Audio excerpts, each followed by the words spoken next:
Hello and welcome to my channel Malavika's Magic. Today I'll be giving you an idea on ethics and values. So for this, I would like to take you to the structure of my presentation. So first I will be talking about introduction to ethics, and then I will differentiate between ethics and values. And then I will talk about prescriptive versus applied ethics. And of course, I will talk about professional ethics. So let me first introduce you to the term ethics. According to the dictionary definition, ethics means the ability to distinguish between what is right and wrong. And we all know that it is wrong. For example, it is wrong to hit a person or an animal, or to exercise a power over the weak and the vulnerable. So now we need to understand that from where do we have the ability, or where do we derive the ability of distinguishing between what is right and wrong. So the ability to distinguish between what is right and wrong will depend on our values.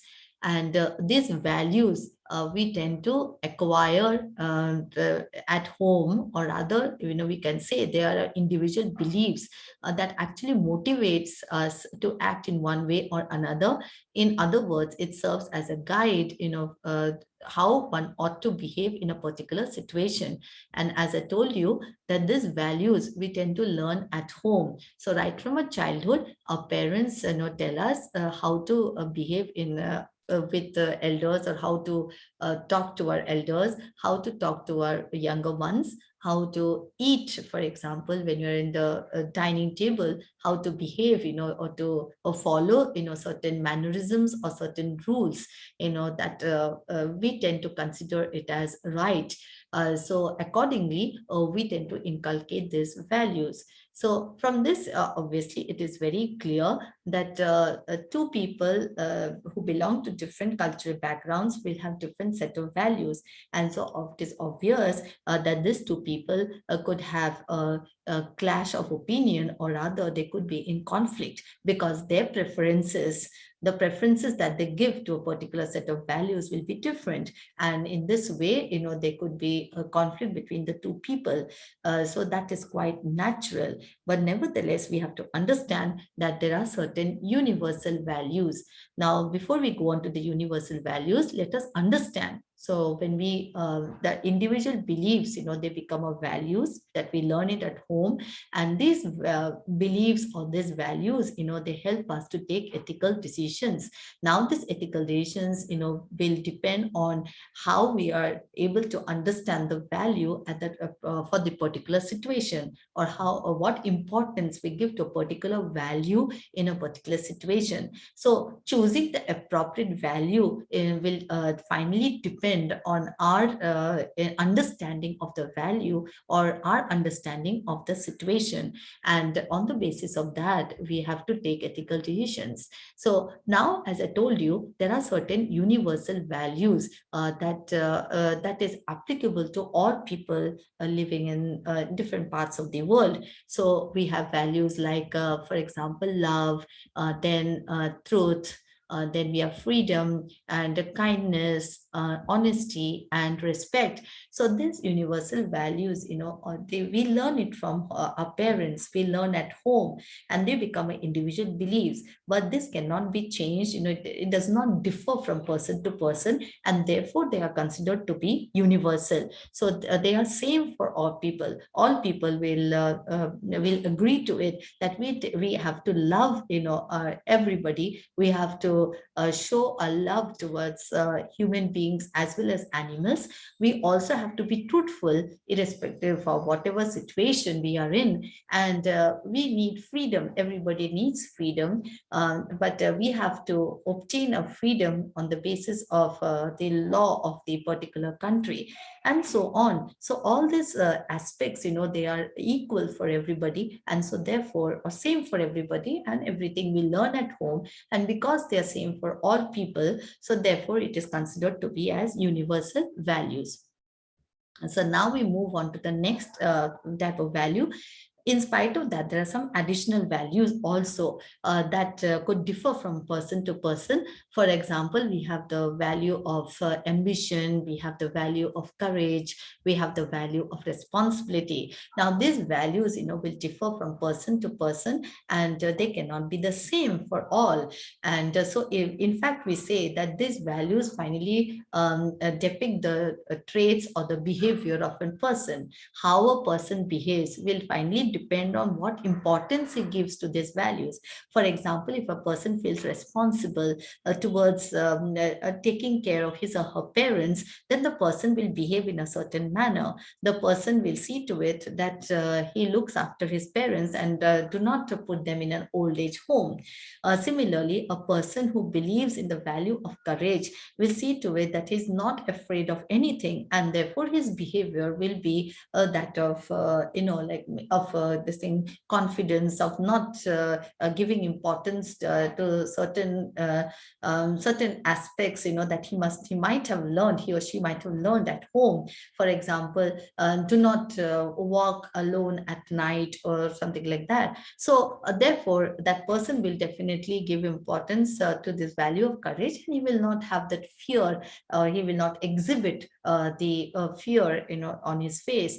And the person who is ambitious will also tend to behave in a particular manner. So because of his, in order to pursue his ambition, he might also forget, his motherland, or he might forget, the place that where he belongs to. He might adapt to the culture of some other country because he or she is ambitious and wants to earn money, and that becomes his most important aspect in his life.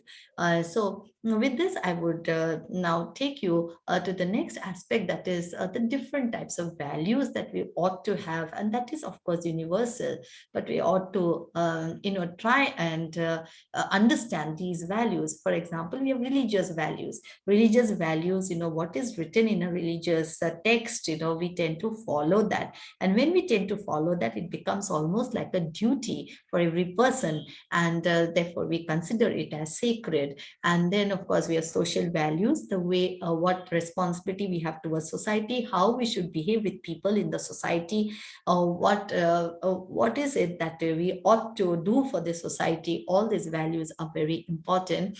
And economic values also, that how, like everybody should be considered equal in the society, and everybody, the income slab, should be equal for everybody in the society.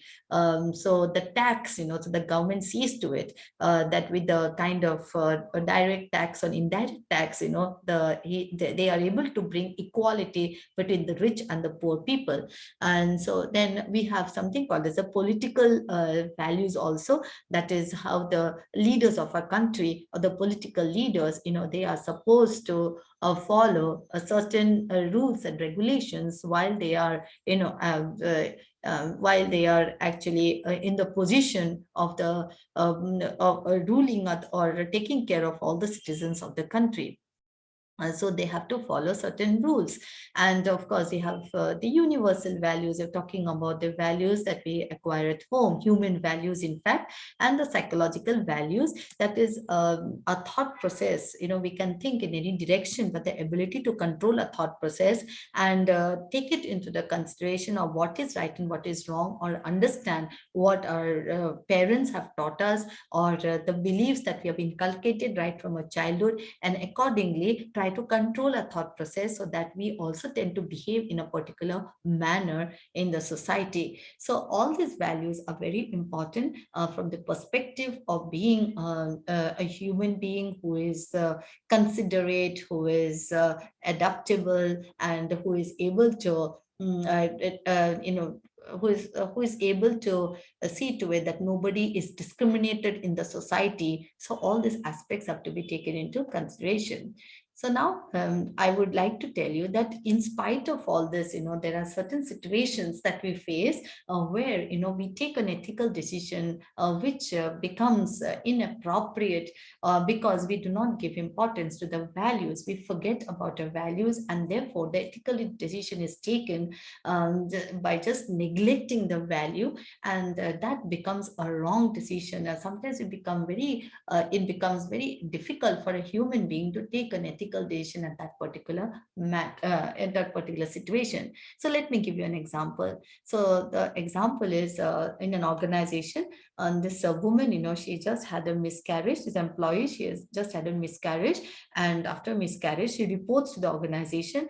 But once she reports to the organization, then all her colleagues, the superiors and the subordinates and the colleagues, everybody starts, asking her questions about what happened and how it happened, who was responsible, and all that stuff. And so it happens that she is very disturbed because she doesn't want to talk about it, and therefore she starts avoiding people. She starts avoiding interacting with anyone in the organization. She quietly continues to do her work, whatever work is assigned to her, and stops talking to anyone because he doesn't want to answer these questions.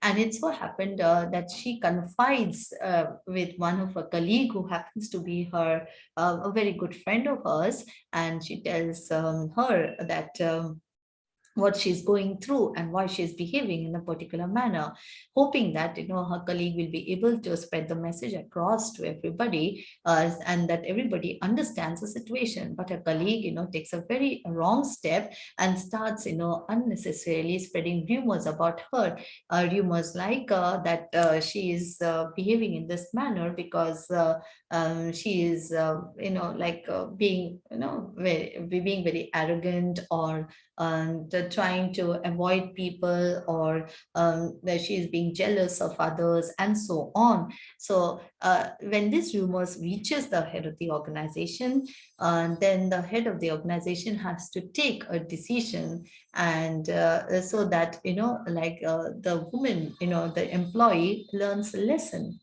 So, of course, it is a very difficult situation for the head of the organization, because considering only one perspective, it is not right, it is not morally right for the head of the institution or the organization to take a decision. In spite of that, the head of the organization takes the decision of, punishing this employee, and she's not given an increment for a particular year. For that academic year, she's not given an increment.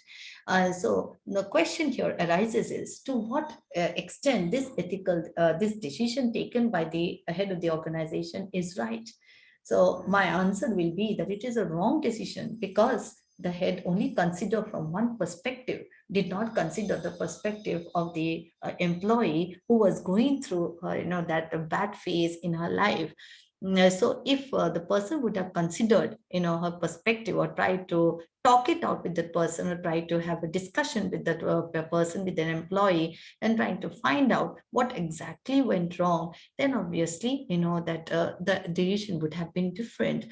So the question here arises that when we are taking ethical decision, is very important that we consider the value as well. We do not ignore our values, we do not keep aside our values, and the values become a very important part while we take our ethical decision. So if the head of the organization would have considered, would have been more empathetic towards the employee, and tried to find out, kept himself in the position of the employee, and tried to find out what exactly she was going through, then of course it could have been a very different situation altogether.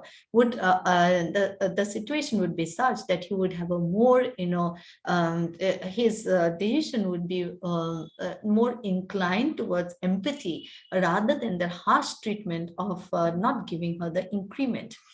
So this is something that needs to be taken into consideration.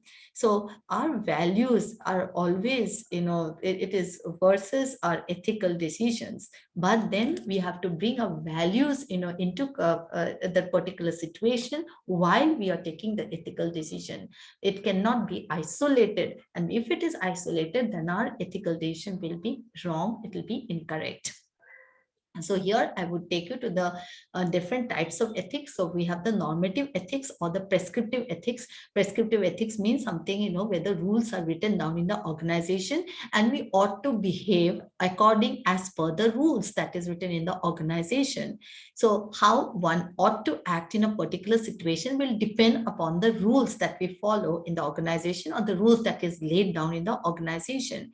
Now, this type of ethics, is actually not appropriate because sometimes, we might have to deviate from the rules, or we might have to,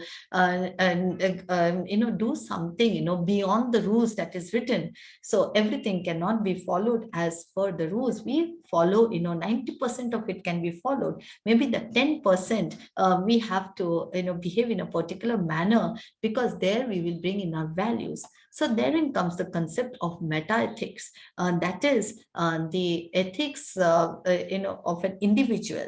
That is, an individual, while he's taking his ethical decision, has to give importance to by questioning himself, give importance to trying to find out whether his decision was right in that particular situation. And the moment you start questioning yourself, you are also trying to understand the situation from a different perspective, and that is important. Attempting to understand something from another perspective or from another angle, that will help you to understand the situation better. And then also you need to practice this kind of ethics. It is not going to happen overnight. You have to practice. So the ability to question yourself, the ability to go through your thought process, the ability to understand your thought process, and also ability to rethink on what you have done. Okay, that is very important. And sometimes you need to talk it out also. But talking it out, you have to be very careful with whom you're talking it out. Because sometimes when you talk it out, people might take undue advantage of you. So there's better if you do a self-talk rather than rely on someone and talk it out with that person. So this meta ethics should be a part of all ethical decision making in the organization, and this should be actually encouraged to be practiced by all employees in the organization. So I would say that this ethics is also called as the applied ethics. So with this applied ethics, we know that as professionals, we have to follow certain ethics or rules of ethics. And these are, the ability to be honest, then to be trustworthy, and of course, loyal to the organization, and respecting others in the organization, adherence to the law, that is the rules of the organization. And obviously, we have to be accountable also. We have to be responsible. I'll be dealing with all these aspects in my subsequent videos. And till then, I would like to thank all of you for your patient listening. I hope you have understood the concept of ethics and values. And if you have any questions related to ethics and values, please put it in the comment section. I will definitely answer your question. So thank you for now. Till my next video.